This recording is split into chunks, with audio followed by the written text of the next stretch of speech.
ఈ కార్మిక దినోత్సవం సందర్భంగా మీరు ఉపాధి కూలీలు కాదు, మీరందరూ దేశ నిర్మాణంలో చెమటోడ్చి దేశం నిర్మాణం చేసే శ్రామికులు.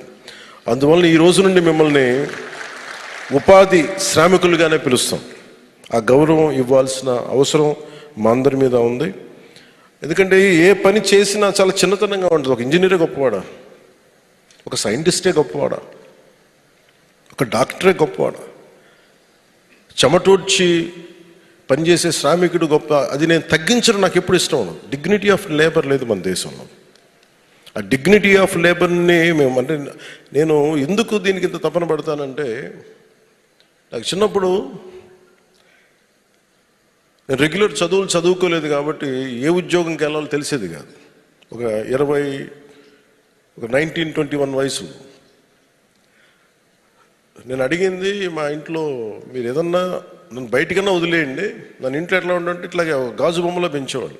నేను వెళ్ళి పని చేస్తాను, నన్ను వదిలేసేయండి అంటే, నా పని అన్నా ఇవ్వండి, లేదంటే నేను ఏదైనా పని నేను ఏదో వాళ్ళకి నన్ను వదిలేసేయండి, లేదంటే మీరు నాకు పని అన్న చెప్పండి అంటే వాళ్ళు ఇబ్బంది పడుతున్నా. మా ఇంట్లో ఒకటి వచ్చింది నా మనసులో.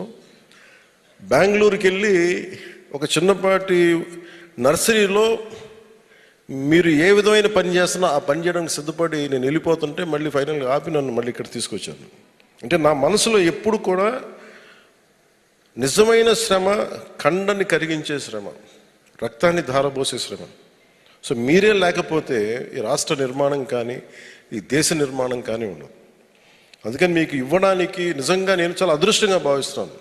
పంచాయతీరాజ్ శాఖ తీసుకున్నాను అంటే దీని వెనక ఓట్లు కానీ దీని వెనక ఇంకో ఎన్నికలు కానీ లేదు. ఏ నిర్ణయం తీసుకున్నా మనం దేవుడి దీవెనల కొద్దీ, అందరి సహకారం కొద్దీ ఈ రోజున చాలా ప్రభుత్వాన్ని నడిపే స్థితిలో ఉన్నాం.